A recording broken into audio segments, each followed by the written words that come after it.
Every society on earth has wrestled with the problem of crime, and America is certainly no exception. SWAT team is approaching the house. Stand by.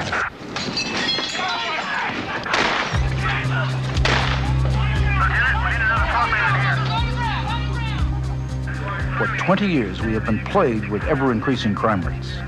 It's ironic, I suppose, that we live in a country in which 80% of the American people claim to be Christian, and yet we have 100 times more burglaries than in, say, non-Christian Japan. In response to this crisis, our prison population has been exploding. It doubled between 1970 and 1982, and it will double again in just the next couple of years. It is increasing 10 times faster than the national population. But the real question is whether prisons are doing the job. The FBI statistics indicate that 3/4 of those released from prison will be rearrested again within 4 years. So do prisons rehabilitate? That is, do they help people to become well-adjusted citizens to get back out on the street? Or are they simply warehouses where we jam human beings together, at great cost, by the way? $17,500 a year is the national average to keep a person locked up in a place like this. No, prisons are man's best attempt to do something about the broken lives of the convicts inside, but they fail. I know. I was a convict. I was here.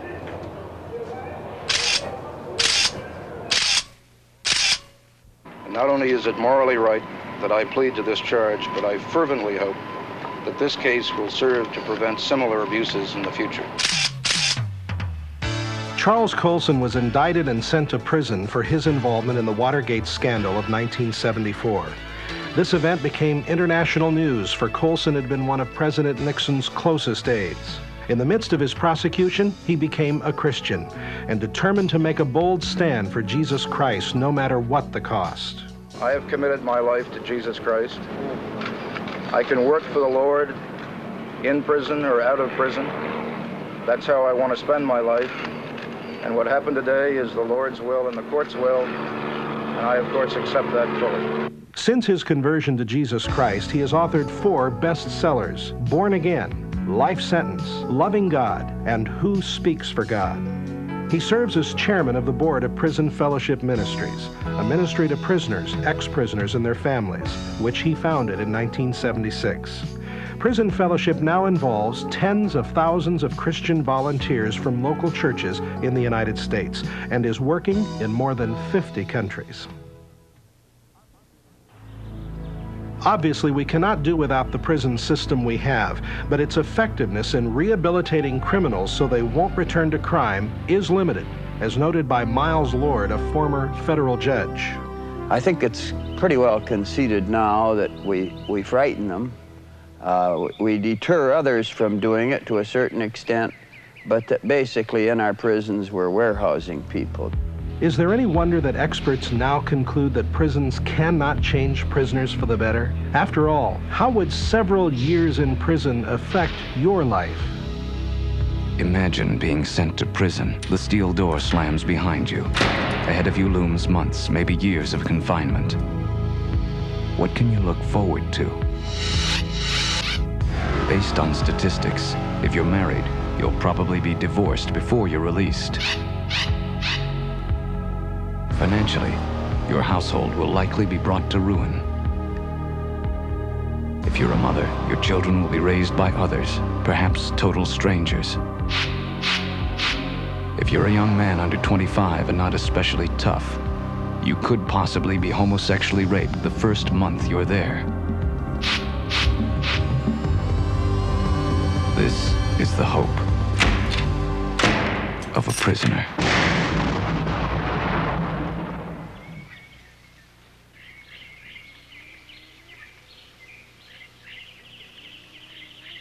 Is there really anything that can be done for those people living behind iron gates and barbed wire? Something that will not only redeem their lives from destruction, but will ultimately lower the crime rate as well? Well, Chuck Colson believes there is, and that's why he returns to the prisons year after year, touching the lives of prison inmates with the gospel of Jesus Christ. The problem is, of course, he's only one person, and there's a limit to what he can do for the 500,000 prison inmates throughout the country.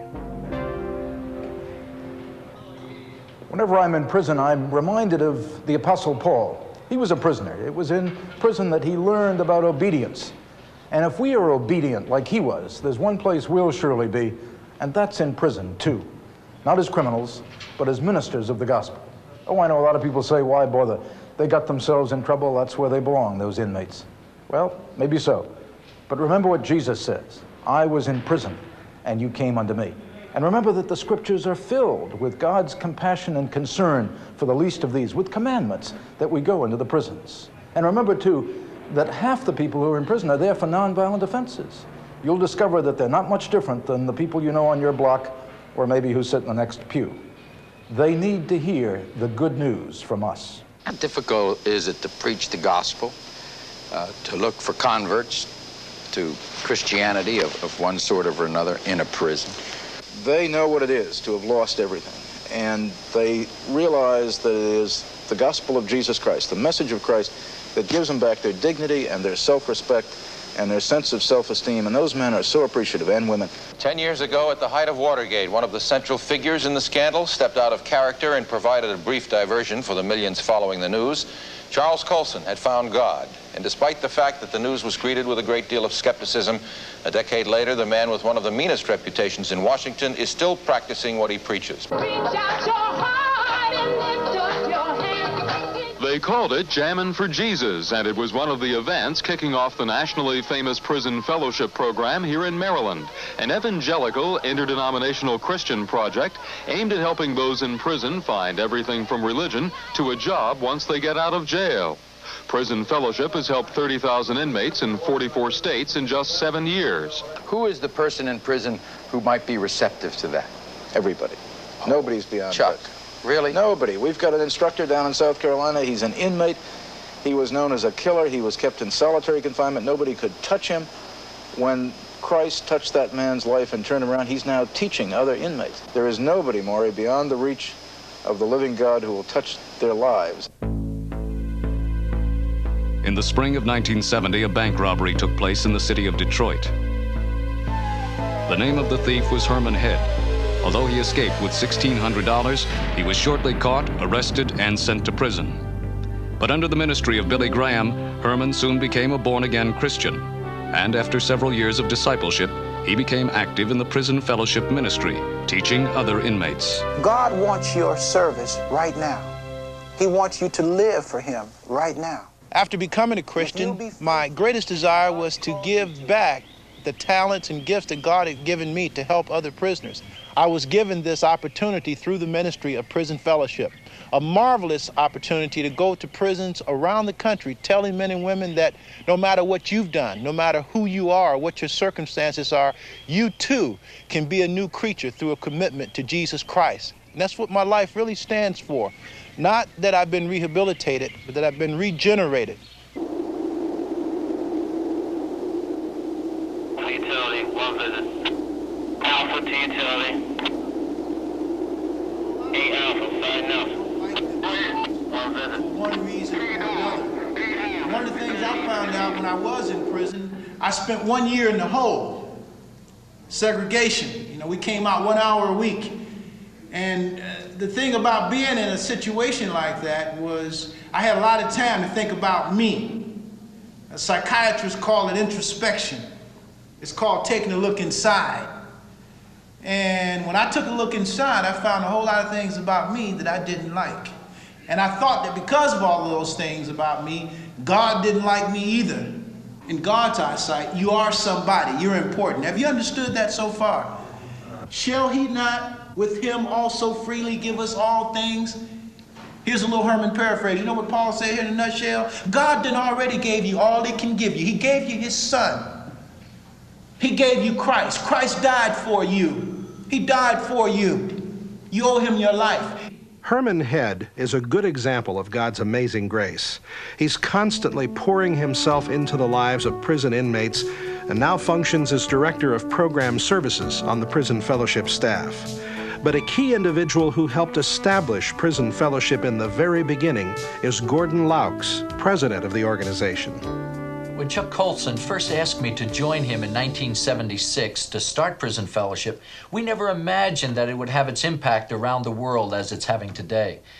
Our main goal is to bring the gospel of Jesus Christ to men and women inside the prison, and to assist and exhort the church in its ministry to prisoners, ex-prisoners, and their families. In addition to that, we bring some of these men and women out into the community, where they then go and rehabilitate the homes of the poor, because they want to show that Christ has made a difference in their life, and they want to pay back the society that they have offended by their crimes. At 6:05 a.m. this morning, a burglar and a drug pusher are going to clean out this house. They're also going to fix the rain gutter, repair the staircase, install insulation in the attic, and paint the exterior of the house, because part of Prison Fellowship Ministries involves prison inmates in the community service projects.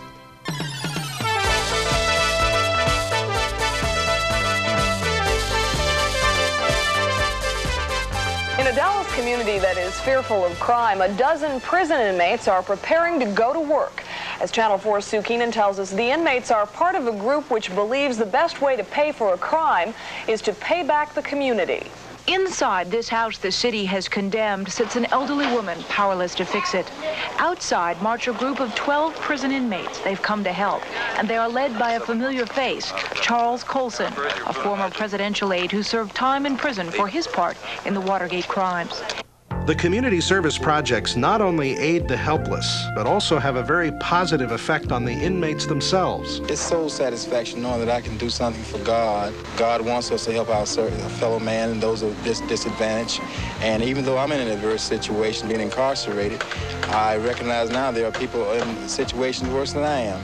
It's boosted my morale quite considerably, and it's made my outlook on life a lot more positive than it was beforehand. Oh, this makes me feel real good, makes me feel like I'm useful to society again. It's not every day that you get to leave a prison and come out into the free world and join in with good Christian people in a project like this. The Community Service Project is only one of many strategies that Prison Fellowship takes in addressing the crime problem. Here at Prison Fellowship, we're committed to do something about the crisis and the tragedy of our nation's prisons. Not through rehabilitation, that doesn't work, locking people up in cold concrete holes and expecting them to be changed. But rather by regeneration, that is the power of God working through people's hearts, lives transformed by Jesus Christ. Our strategy, very simple: to work with the local church, to assist the church in its biblical ministry, its ordained ministry to inmates and to their families. One church leader, Sam Hines, pastors the Church of God in a poor section of Washington, D.C. His commitment to the gospel being lived out through his congregation is proven by the church's feeding more than 300 people in the community every day. He's been very active in the Prison Fellowship ministry. We tend to do theology from the upper side. It's where we're comfortable. If we follow Jesus, however, he did theology from the underside. He identified with the sick, the poor, disenfranchised, the imprisoned, the incarcerated, people who lost their directions and their hope in life. Surely, one of the things that I believe is imperative at this time is for people to support those who are working with underside ministries. And that would include things like Prison Fellowship, going to the prisons, incarcerated, people who have lost their hope, contact with the community, and who need to hear the gospel and to receive the gospel with dignity and rehabilitation, that they can come back to us in the community and be instruments of righteousness. The beauty of Prison Fellowship is that it's not dependent on just one person. It is hundreds of people that are committed to Jesus Christ and want to serve God. We need many, many more that will join us in this great crusade, and we hope that they'll contact us to find out how they can become involved in meeting the needs of hurting people. There are a number of specific ways that churches and individuals can help. One simple way is to pray for Prison Fellowship Ministries.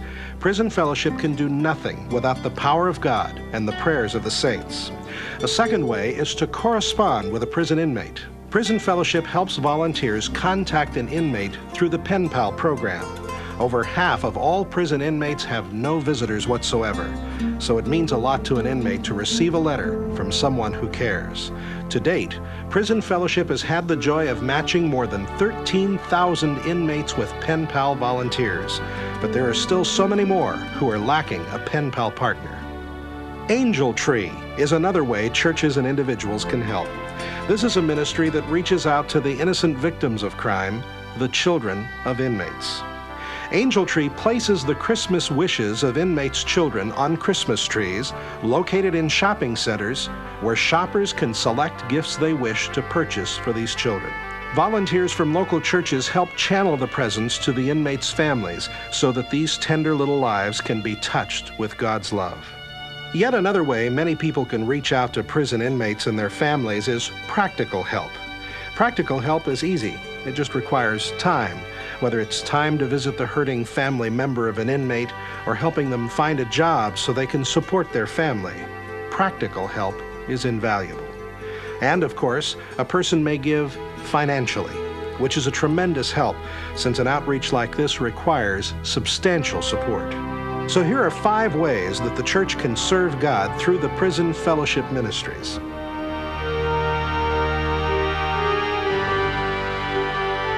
What does it really mean to serve God, to be the church in today's world? A lot of folks have the idea that the church is a place like this, a building, somewhere where you come on Sunday morning and sit and listen, kind of like a spectator sport. A friend of mine, as a matter of fact, compares the Church of Jesus Christ today to a pro football game on a Sunday afternoon. 100,000 people sitting in the stands watching while 22 people out on the field beat themselves to a pulp. No, the church is not that. The church is not a building. The church is the community of the redeemed, the people of God, called out, baptized of one Spirit, and then living their faith in the world. It's encouraging to know that God uses ordinary Christians for His greatest work. One prison fellowship volunteer, Karen Biles, found that simply showing concern for the inmates accomplished a great deal. A lot of them have been in places like these for a long time, where no one's really reached out to them. A lot of them don't have families. People don't want to have anything to do with them. And when they hear that a group wants to come in to see them, to minister to them, you know, that they just really can't comprehend that there are people out there, one, that don't know them, two, that really don't care what they did. I mean, it makes no difference to what they did. And I think what we have to do is when we come in and we're real and the Lord shows through us, I think what it does is they begin to soften to us and they begin to think, well, maybe these people really are different. Volunteer Tom Maxwell wasn't even sure at first if he wanted to get involved in an outreach like Prison Fellowship.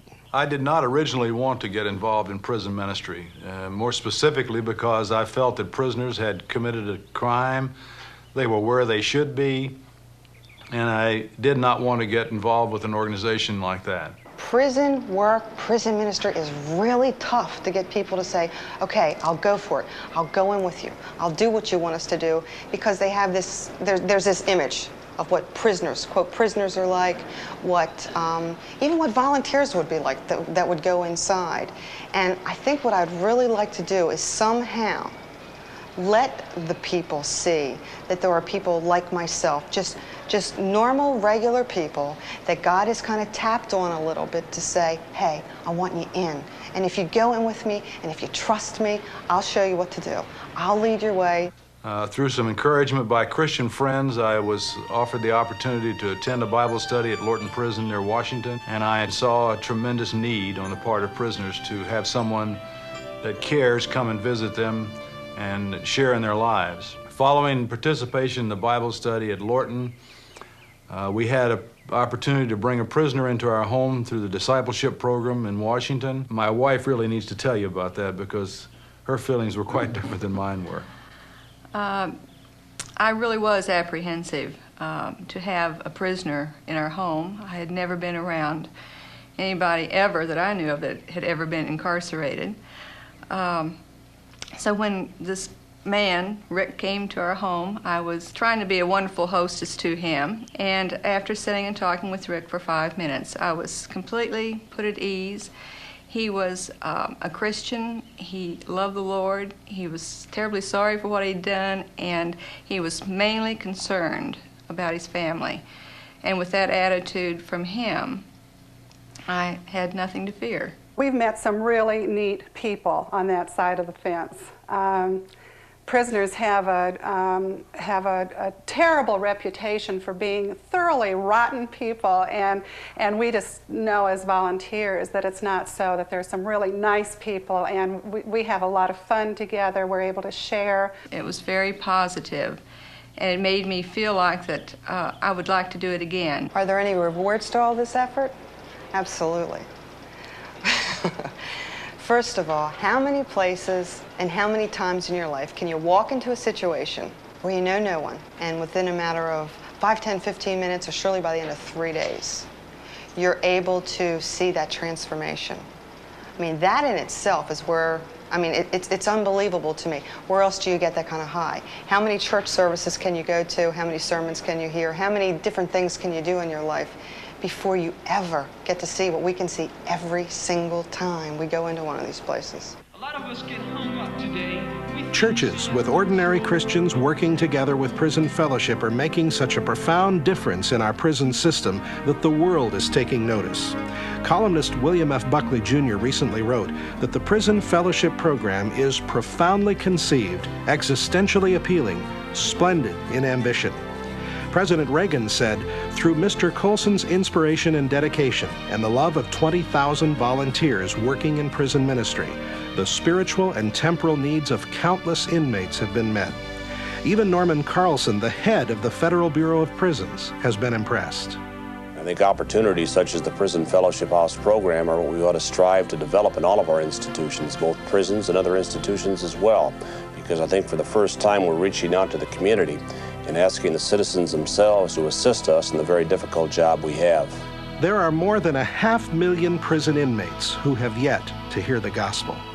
Each one of them has a deep sense of need, and each one is waiting for someone to tell them that there is hope. I want to ask you to prayerfully consider becoming involved in this ministry.